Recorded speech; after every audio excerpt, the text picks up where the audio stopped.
केजरीवाल को नहीं मिली कोर्ट से राहत। ईडी की कार्रवाई पर केजरीवाल ने कोर्ट में उठाए सवाल। केजरीवाल की कोर्ट में दी दलील, कही ये बड़ी बात। ईडी का मकसद हमें फंसाना, बोले सीएम केजरीवाल। चलिए दोस्तों, सारी खबरों को बड़े विस्तार से जानते हैं और आप लोगों से विनम्र निवेदन है, चैनल को सब्सक्राइब करें, बेल आइकन जरूर दबाएं। चलिए आगे बढ़ते हैं। दिल्ली की शराब नीति घोटाले मामले में सीएम अरविंद केजरीवाल की राउज एवेन्यू कोर्ट ने गुरुवार को पेशी हुई है और आज उनकी रिमांड खत्म हो गई थी। दोनों पक्षों की सुनवाई के बाद कोर्ट ने अरविंद केजरीवाल को 5 दिनों की ईडी की रिमांड मंजूर कर दी है और ईडी ने 7 दिनों के लिए रिमांड की मांग की थी। सुनवाई के दौरान सीएम केजरीवाल ने अदालत में अपनी बातें रखी और ईडी पर कार्रवाई पर सवाल उठा दिए और कोर्ट ने अरविंद केजरीवाल ने खुद भी अपनी दलीलें रखी। उन्होंने मामले में आरोपी शरत रेड्डी की कंपनी द्वारा इलेक्टोरल बॉन्ड के जरिए बीजेपी को फंडिंग का मामला भी उठा दिया। दरअसल चुनाव आयोग द्वारा सुप्रीम कोर्ट के आदेश पर हाल ही में जो इलेक्टोरल बॉन्ड की जानकारी सार्वजनिक की गई है, उसके मुताबिक बीजेपी को दिल्ली शराब नीति मामले में आरोपी शरत चंद्र रेड्डी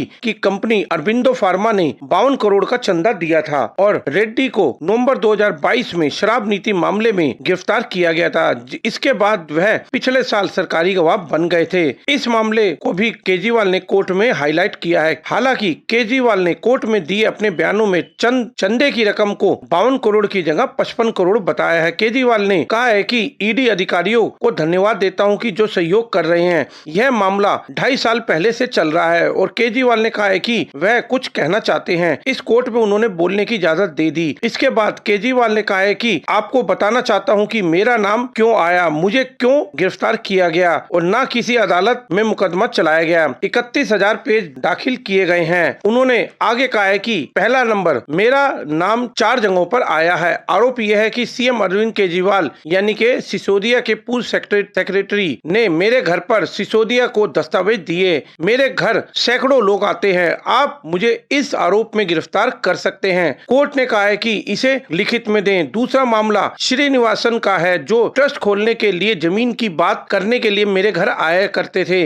उन्होंने कहा था कि आप प्रस्ताव दीजिए, हम एलजी को देंगे। फिर ईडी ने श्रीनिवासन के घर पर छापा मारा और जब बेटा गिरफ्तार हुआ तो बात खत्म हो गई। जब श्रीनिवासन अपना बयान बदलते हैं तो उन्हें जमानत मिल जाती है। ईडी का मकसद हमें फंसाना है। ईडी ने जो मात्र 25,000 पन्ने दाखिल की हैं, उनमें केजरीवाल के खिलाफ बयान दिया गया है जो अनुकूल बयान नहीं है। यह भी पढ़े कि कोर्ट में केजरीवाल की दलीलें, जज की आपत्तियां और ईडी का बयान। जानिए अदालत में क्या क्या हुआ। राघव मंगुटा के 7 बयान है, जिसमें से 6 के अंदर मेरा नाम है ही नहीं। 7वें में जब मेरे खिलाफ बयान देता है तो उसे जमानत मिल जाती है। शराब घोटाले का पैसा कहाँ है? 100 करोड़ का आरोप लगाया जा रहा है। जस्टिस संजीव खन्ना का एक और आदेश है जिसमें कहा गया कि ये संदिग्ध है। शरत रेड्डी के नाम में 9 में से 8 बयानों में मेरे खिलाफ रिश्वत की बात नहीं है, लेकिन 9वें बयान में जैसे ही मेरे खिलाफ बोलता है तो उसे जमानत मिल जाती है। ईडी की जांच में 2 मकसद है, माहौल बनाना और ईडी की धमकी देकर पैसे इकट्ठे करना। शरत रेड्डी ने इलेक्टोरल बॉन्ड से 55 करोड़ का चंदा दिया। ईडी का उद्देश्य आप पार्टी को नष्ट करना और कुचलना है। शरत रेड्डी को 55 करोड़ का चंदा